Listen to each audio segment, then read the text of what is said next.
তামিলনাড়ুতে সরকার গঠন ঘিরে রাজনৈতিক সংকট আরো ঘনীভূত হয়েছে। অভিনেতা রাজনৈতিক বিজয়ের দল তামিলাগা ভেত্রি কাজাগাম কড়া হুঁশিয়ারি দিয়ে জানিয়েছে, ডিএমকে বা এআইএডিএমকে সরকার গঠনের দাবি জানালে তাদের নির্বাচিত 108 জন বিধায়ক একযোগে পদত্যাগ করবেন।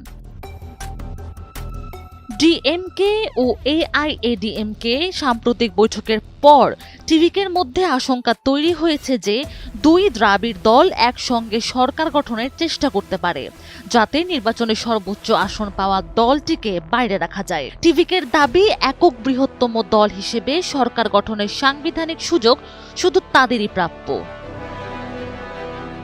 তবে গভর্নর রাজেন্দ্র বিশ্বনাথ বিজয়কে সরকার গঠনের অনুমতি দেননি। 200-র বেশি সার্ভিস ও ফিচারে লেনদেনের সব বিকাশ অ্যাপে সম্ভব। তিনি জানান, 234 সদস্যের বিধানসভায় সরকার গঠনের জন্য প্রয়োজনীয় 118 জন বিধায়কের সমর্থন এখন টিভিকের হাতে নেই। বর্তমানে দলটির 108 আসনের সঙ্গে কংগ্রেসের 5 বিধায়কের সমর্থন রয়েছে। বাকি আরও 5 বিধায়কের সমর্থন পেতে বাম দল ও ছোট দলের সঙ্গে আলোচনা চালাচ্ছে টিভিকে। এদিকে ডিএমকে নতুন নির্বাচন এড়াতে বিকল্প সরকার গঠনের সম্ভাবনা খতিয়ে দেখছে। দলীয় প্রধান এম.কে. স্ট্যালিনকে জরুরি সিদ্ধান্ত নেওয়ার ক্ষমতা দেওয়া হয়েছে। এনডিটিভির সূত্র বলছে, এআইএডিএমকে নেতা এডাপ্পিকে মুখ্যমন্ত্রী করে বাইরে থেকে সমর্থনের সমীকরণও আলোচনায় আছে। অন্যদিকে সিপিআই, ভিসিকে নেতা থিরুভালাভান এবং অভিনেতা কমল হাসানও টিভিকের পক্ষে অবস্থান নিয়েছে। তাদের দাবি, সরকার গঠনের সুযোগ দিয়ে পরে আস্থা ভোটে সংখ্যাগরিষ্ঠতা প্রমাণের সুযোগ দেওয়া উচিত।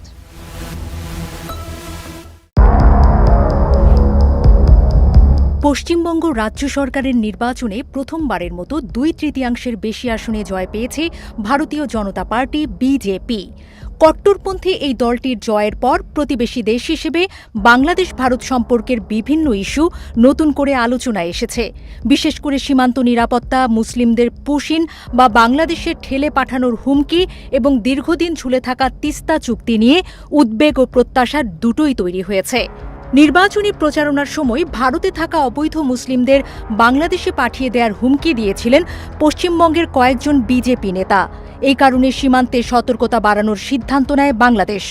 বাংলাদেশের স্বরাষ্ট্রমন্ত্রী সালাউদ্দিন আহমদ বলেছেন, সম্ভাব্য পুশিনের আশঙ্কায় সীমান্তে বিজেপিকে সতর্ক থাকতে নির্দেশ দেওয়া হয়েছে, যদিও বড় ধরনের এমন কিছু ঘটার সম্ভাবনা কম বলে মনে করছেন তিনি। কূটনৈতিক বিশ্লেষকদের মতে, নির্বাচনী বক্তব্য সবসময় একটি দেশের পররাষ্ট্রনীতিকে নির্ধারণ করে না। ঢাকা বিশ্ববিদ্যালয়ের আন্তর্জাতিক সম্পর্ক বিভাগের অধ্যাপক লাইলুফার ইয়াসমিন মনে করেন, পররাষ্ট্রনীতি মূলত কেন্দ্রীয়ভাবে নির্ধারিত হয়। পশ্চিমবঙ্গে সরকারের পরিবর্তনের কারণে বাংলাদেশ ভারত সম্পর্কে তাৎক্ষণিক বড় পরিবর্তন আসবে না, তবে তিনি সতর্ক করে বলেন, ভারতের সাম্প্রদায়িক উত্তেজনা ও অভ্যন্তরীণ রাজনীতির প্রভাব সীমান্ত পেরিয়ে বাংলাদেশেও পড়তে পারে। অন্যদিকে বিশ্লেষকরা মনে করেন, ভারত ও বাংলাদেশের নেতিয়ে পড়া সম্পর্ক এখন পুরোপুরি স্থিতিশীল পর্যায়ে পৌঁছায়নি। তার মতে, দুই দেশের শীর্ষ কর্মকর্তাদের উচ্চ পর্যায়ের সফর ও কূটনৈতিক যোগাযোগ বাড়লে সম্পর্ক আরও ইতিবাচক দিকে যেতে পারে। এদিকে সবচেয়ে আলোচিত বিষয়গুলোর একটি হল তিস্তা পানি বণ্টন চুক্তি। দীর্ঘদিন ধরে এই চুক্তি বাস্তবায়ন হয়নি পশ্চিমবঙ্গ সরকারের আপত্তির কারণে। আগে কেন্দ্রীয় সরকার রাজ্যের আপত্তিকে কারণ হিসেবে তুলে ধরলেও এখন কেন্দ্র ও রাজ্য দুই জায়গাতেই বিজেপি ক্ষমতায় থাকায় নতুন সম্ভাবনার কথা বলছেন বিশ্লেষকরা। বিশেষজ্ঞরা মনে করেন, শুধু পশ্চিমবঙ্গ নয়, কেন্দ্রীয় সরকারেরও কৌশলগত স্বার্থ জড়িয়ে থাকায় তিস্তা চুক্তি ঝুলেছিল।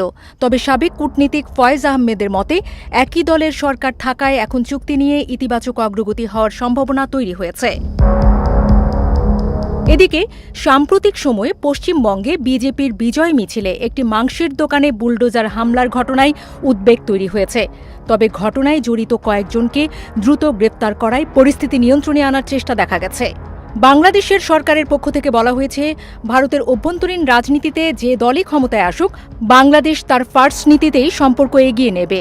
পররাষ্ট্র প্রতিমন্ত্রী শামা ওবায়েদ বলেছেন, তিস্তা সীমান্ত ও পুশব্যাক সহ সব অমীমাংসিত বিষয়ে আলোচনা ও কূটনৈতিক পথেই সমাধানের চেষ্টা করবে বাংলাদেশ।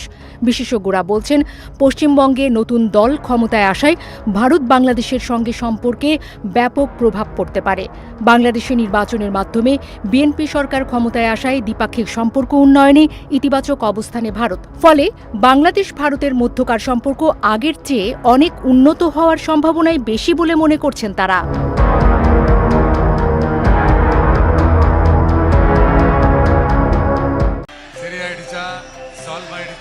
তামিলনাড়ুতে টানা রাজনৈতিক নাটকীয়তার পর অবশেষে সরকার গঠনের জন্য প্রয়োজনীয় সংখ্যাগরিষ্ঠতা নিশ্চিত করেছে সুপারস্টার বিজয়ের দল তামিলাগা ভেত্রি কাজাগাম টিভিকে।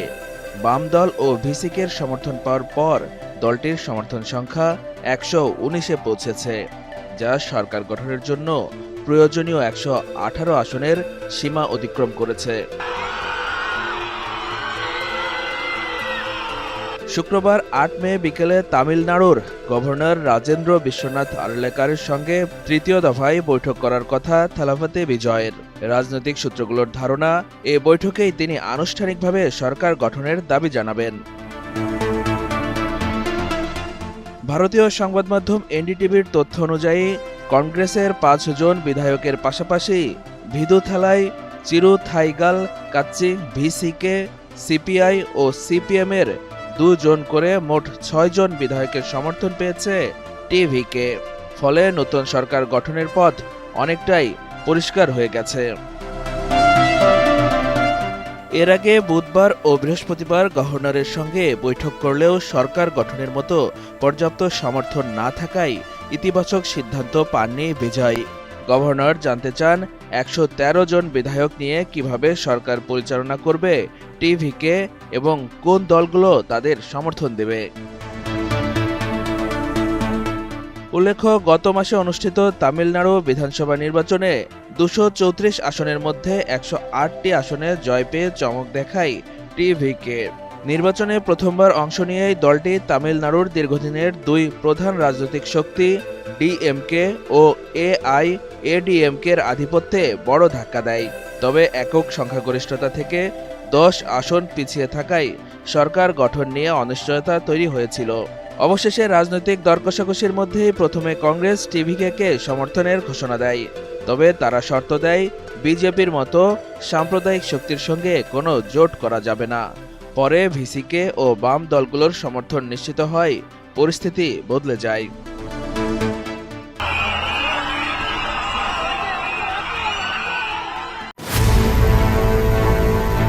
পারস্য উপসাগরের প্রবেশদ্বার হরমুজ প্রণালীতে মার্কিন নৌবাহিনীর 3টি শক্তিশালী গাইডেড মিসাইল ডেস্ট্রয়ারের উপর একযোগে হামলা চালিয়েছে ইরান। তবে ড্রোন, দ্রুতগামী বোট ও ক্ষেপণাস্ত্রের সমন্বয়ে চালানো এই ত্রিমুখী হামলা সফলভাবে রুখে দিয়েছে যুক্তরাষ্ট্র।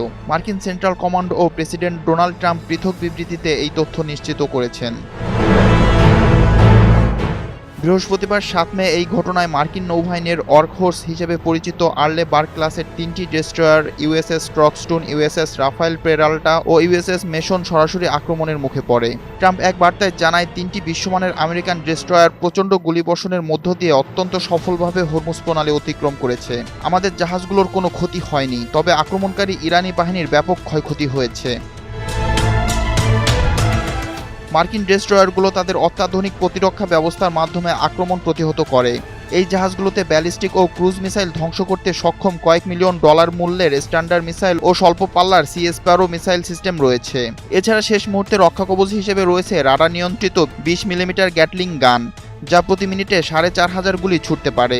ইরানি ফার্স্ট অ্যাটাক বোটগুলোকে মোকাবিলায় জাহাজগুলোর সামনের অংশে থাকা 5 ইঞ্চির 127 মিলিমিটার কামান ব্যবহার করা হয়েছে বলে ধারণা করা হচ্ছে।